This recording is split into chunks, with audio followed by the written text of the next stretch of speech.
Okay, good day everyone. Welcome to yet another video. I don't know. I would like to hear inputs of how you've been seeing the videos before now. If there is something I need to work on, my presentation skills, my explanation, I don't know. Please let me know. If there are any questions, please drop them in the chat box or in Slack channel. Um, we're making progress. We're rounding up with one, which is pretty fine, which is pretty good. And let's see.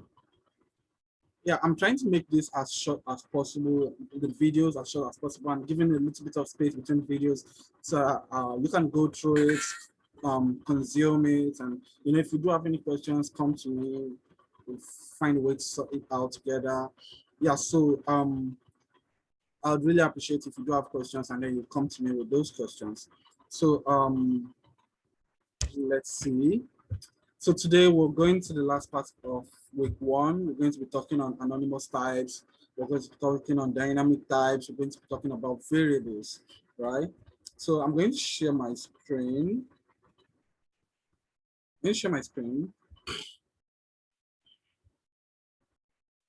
Okay, close this for now. Okay, so built-in types, type conversions, nullable types. We've talked about that. We'll be talking about anonymous types, dynamic types, and variables in C#. But before we dive right in, I'm going to open up the program we've been working on, C#. Week one, we've been working on this program, so I'm just going to open the command line interface. Okay, and open Visual Studio Code with this command, code dot. I'm going to open it up shortly. That was pretty fast. So anonymous types. Let me delete this from the last video. I'll leave console right line because we're going to be needing it. I'm going to leave this, just that one, and then anonymous types, anonymous. Oh my god. So what are anonymous types? So they are like types that are not referenced to a particular how do I put it now? So we already know what built-in types are. We have int, we have strings, we have decimals, we have floats, long, and all of those types, right? So when a type is anonymous, like you're saying, you do not know the type that it is. So you're just creating a variable without assigning it to a type. I think that's like the most basic way I can explain it. It's anonymous.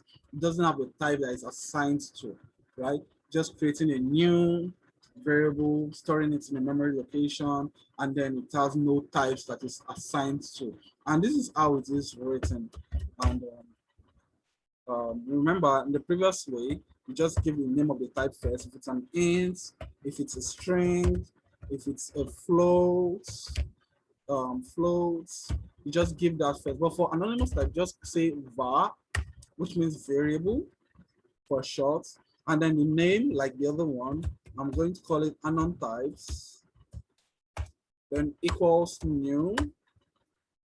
Don't be scared about all of this syntax. If you keep practicing it, it becomes something that you're used to, just attached to you in a way. New, then curly braces. These are called curly braces. Curly braces, then you now give the key and the value. So I'm just going to say key and let's just say value. It's going to work. Key and value, right? So the key is like the name you're going to be using to assign the locate or the name you're going to be storing the value in. So you're going to be able to access that value with that key. So I'm going to say name equals, and the value would be, let me bring value back a bit. Value would be my name. I'm just going to say Gabriel. I'm going to give another data type. Remember, Gabriel is a string. age, I'm going to say age, let's say 25, probably not my age, I don't know. Okay, so let's see, hobby, I'm going to say hobby. I'm going to put a string there, coding, and finally loves food. I'm going to put a boolean here, true, and then semicolon to close it. So this is an anonymous type because at this point, we do not know what type it is. And then inside of it, inside of this object, we have different types. We have a string, we have an int, and then we have a boolean, right? So now to access this, all we need to do is we call the name up here, anon types dot the key, and that will be name. I'm going to just copy this 4 times, and then anon types dot age, anon type dot hobby, then finally anon types dot loves food. All right, so let's run this and let's see what happens. .NET run.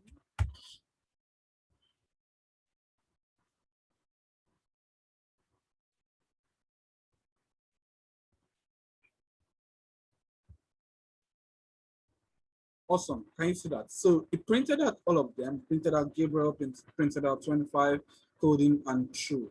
So what that means is while the program is running, it's able to now decipher that this is a string, this is an int, this is another string, and this is a boolean, right?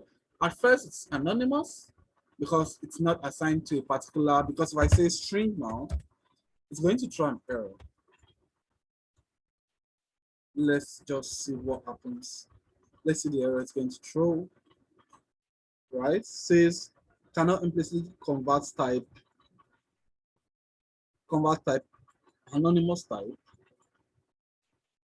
string name int age, string hobby boolean love food to string. Okay, string name int age, string hobby boolean love food to string. You cannot convert this anonymous type to a string. If I do the same for int, it's going to say the same thing. It says string does not contain a definition for age and no accessible extension method. So it's just giving a lot of error that says, oh no, this is an anonymous type.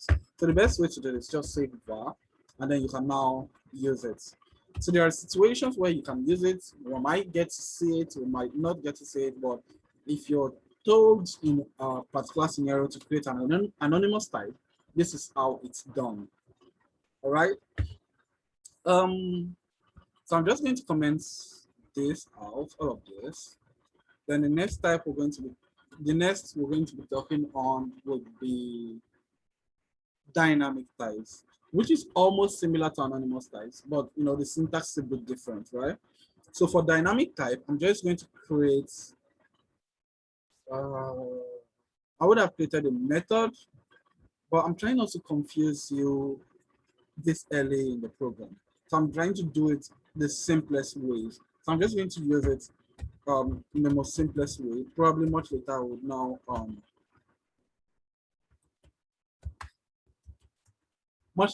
now start doing the complex ones. So to create a dynamic type variable, all you need to do is say dynamic, the name. But before then, what's our dynamic types, right? So unlike anonymous types where you need to now say all of this, a dynamic type would just, how do I put it now? At the beginning of the program, it doesn't know what type is coming in. But during compile time, when it's compiling the program, it's going to now find out what value is being stored in that memory location, and then assign the name of that type to dynamic. Let's just do this now. I'm just going to say name equals my name. Close this. Another dynamic. Going to say age equals age. Close this. So during compile time, what happens here is it's going to find out that what value is this, a string. Then it's going to change from dynamic to string. You're not going to see all of that happening, but it's going to now change to this and then pass this to the program, right? So what this is saying is I probably do not need to now start thinking, oh, what value am I storing in this so that I find out what the type is. I could just say dynamic, name of type, and then value, and then it works. So let me just remember, I can't do this with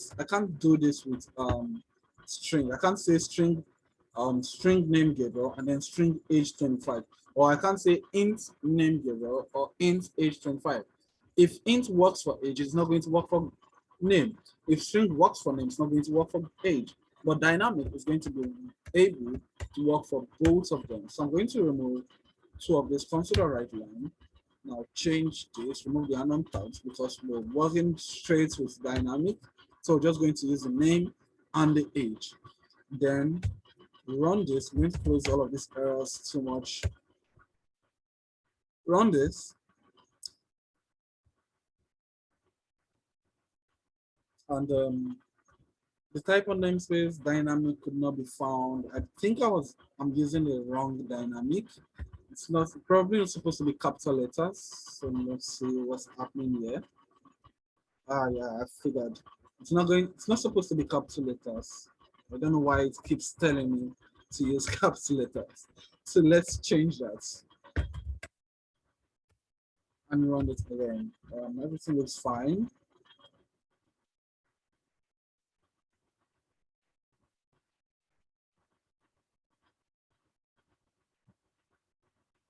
Yeah, figured. So the problem was I was using a capital letter type, and that's probably looking for a class somewhere. But this is fine. So if I change this, let me just go back a bit. I don't know why I'm doing all of this, but let's see. If I change this and then change all of these, and then create, let's remove or be because that's a string, create a bool dynamic love underscore food equals, let me just use false this time, equals false, then run this. So that's like three data type, three built-in types, but using just one type name, dynamic. It's just going to compile them and then figure out what their type is, assign it to that type, and then run it.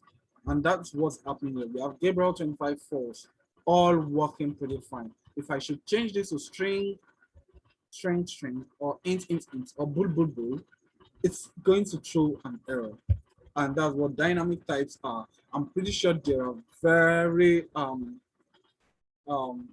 pretty sure there are scenarios where you will definitely need this. There are a lot of scenarios where you will need this. But as with Go, we're going to find out. So I'm just like arming you with all of these types so that you're able to know that these types are available to use when working with C#. The last for this video is variables in C#. And for this, I'm going to show this article because it's probably going to explain it better than I probably would. Let's see, geeks4geeks.org says a variable is a name given to a memory location. And I kept saying memory location, and all the operations done on the variable affects that memory location in C#. All the variables must be declared before they can be used. It is a basic unit of storage in a program. The value stored in a variable can be changed during program execution, right? So there are like a lot of types of variables. There's local variables, instance variables, or non-static variables, static variables, class variables, constant variables, read-only variables. And I'm not really going to talk much on all of this because I really don't want to bore you with the details. The details are very important. So I'll probably just drop this and then you try to go through it. It's just an article. But I'm going to just touch a bit of some of this without going into details. Right. So when it says a variable is a name given to a memory location, and all operations done on a variable affects that location. So let's go here. Let's use. Okay, let me just use variables. Variables. What do you spell variables? That was a bad one there. Okay, so I'm just going to do all of this again, but this time I'm going to use the same thing. I'm just going to change this to variables or to var. So var really kind of works like that's weird. Why isn't it colored? Var kind of works like dynamic, right? You do not need to. Oh, it's not colored actually. So you do not need to specify the type before using it. It's also going to act like dynamic, right? It's going to convert. It's going to figure out what the type is from the value, and then convert what you wrote there to the actual type. But now this is what we mean when we say variable is a name given to a memory location, right? So I am storing Gabriel in here, right? Remember, at first I could do something like this. Just going to say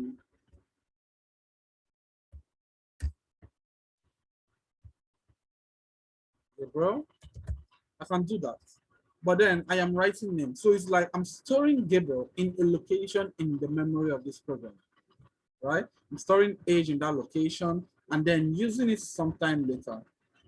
So what happens, or what does it mean when it says, first of all variables must be declared before they can be used. I'm going to explain that. The value stored in the variable can be changed during program execution. What does that mean? It means that I could change Gabriel and say name is not Gabriel anymore. Name is learn C#. And what happens here when I say name here? Instead of writing Gabriel, I'm going to write learn C# because I've changed what is inside this name. So in the location, in this memory location that I called name, I stored Gabriel there at first, and now I'm changing it to learn C#. And then I'm going to do one more thing to be able to explain everything here. I'm going to try call age before using it, right? It's going to show an error, but that's what it's saying. It says all variable must be declared before they can be used. So that means I can't say console or write line age and then var age, because programming most of the time comes from the top to the bottom. So when it comes here, it's going to say console or write line age, and it's going to look through the top and says, oh, there's nothing like age here. I don't know what to write. So let's see what happens. Let's see if it's going to throw an error or it's going to do something else. Can you see that? Oh, I'm sorry. I think I'm missing a semicolon somewhere. Oh, yeah. Yeah. Let's see. Everything's fine. Great. It says cannot use local variable age before it is declared. And we've seen, first of all, the first word local variable that was mentioned here. So local variables are variables that are within the scope of your program, right? So it says we can't use it before it is declared, and that is because this is age here and this is age here. We're already declaring it here, but we're trying to use it before it's declared. That is not possible. So I'm going to remove that and also remove this because we touched on those. And now let's see what happens with the variable that was changed. We have Gabriel and then learn C#. First of all, it's going to say Gabriel here, learn C# here, and then false here. Let's see. Can you see that? Gabriel learn C# and false. So what that means is Gabriel that was up here has been changed in that memory. So it's more like I open a safe deposit box, and at the beginning of opening it, I stored 5,000 naira or dollars. And then I came back later on, removed the 5,000 naira or dollars, and then I stored 7,000 naira or dollars. And then I left. I told someone else, probably a colleague, to go to that safe deposit box to get the contents of that safe deposit box. My colleague would definitely get there and see 7,000 naira or dollars, and not the earlier 5,000 naira or dollars that I kept. And that's what's happening here. When creating this app, at the beginning or at the instantiation of the variable, I stored Gabriel. And then I came back and said, no, I removed Gabriel and I stored Lens C Sharp. Then I sent console right line to go look for what's inside name and then print it out, probably give it back to me. And then it's saying, oh, I'm saying Lens C Sharp. This is still there. It's still in the code, but has been replaced by this. And that is just what is happening. And that's what it means by value stored in a variable can be changed during program execution. So there are variables that are constant, they cannot be changed. There are variables that you can only read from, but you can't assign to them. All of those we're going to find out as we continue the lecture. And oh my God, I called it the lecture again. I'm sorry. We're going to find out as we continue the program how to use read-only variables, constant variables, local variables, and all of those. We're going to find out as we continue. Yippee! We've gotten to the end of week one. That's really interesting. Let me share my screen again. Let me show my screen again. We've gotten to the end of week one. And that's so interesting because it means we're making progress. Well, I'm supposed to give you this lab. I don't know. I'm writing a C# program to check prime number. Given two numbers, return true if the sum of both numbers is less than 100, otherwise return false, right? But I haven't mentioned or taught this, so I probably would just, you can look at it right now and see if you want to be practicing it, but I'll probably just hold on to it for now until we touch on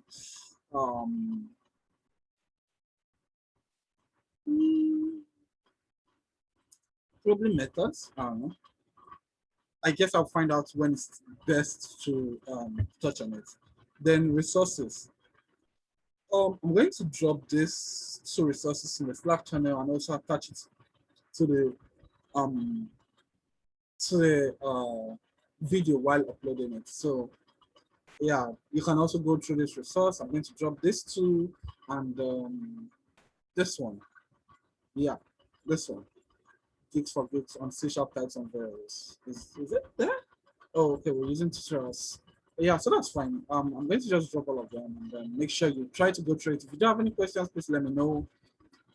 And enjoy yourself. Enjoy your day. Bye.